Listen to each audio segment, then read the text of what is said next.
So mga kainday, kain po tayo ng hapunan mga kainday. Ang ulam naman labos ng kamote, nilaga, plus okra, tapos talong, tapos may itlog na pula. Ayan, saka sa bagoong. Hindi kayo.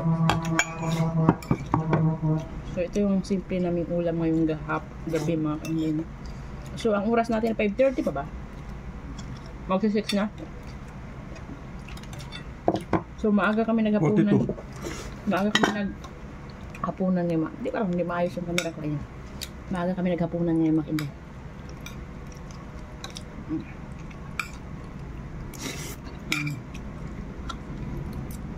Try mo rin dyan.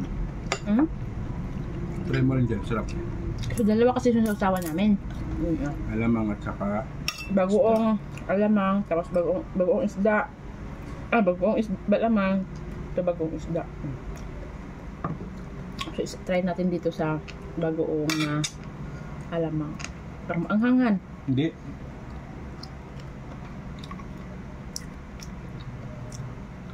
Ang lamig kayo.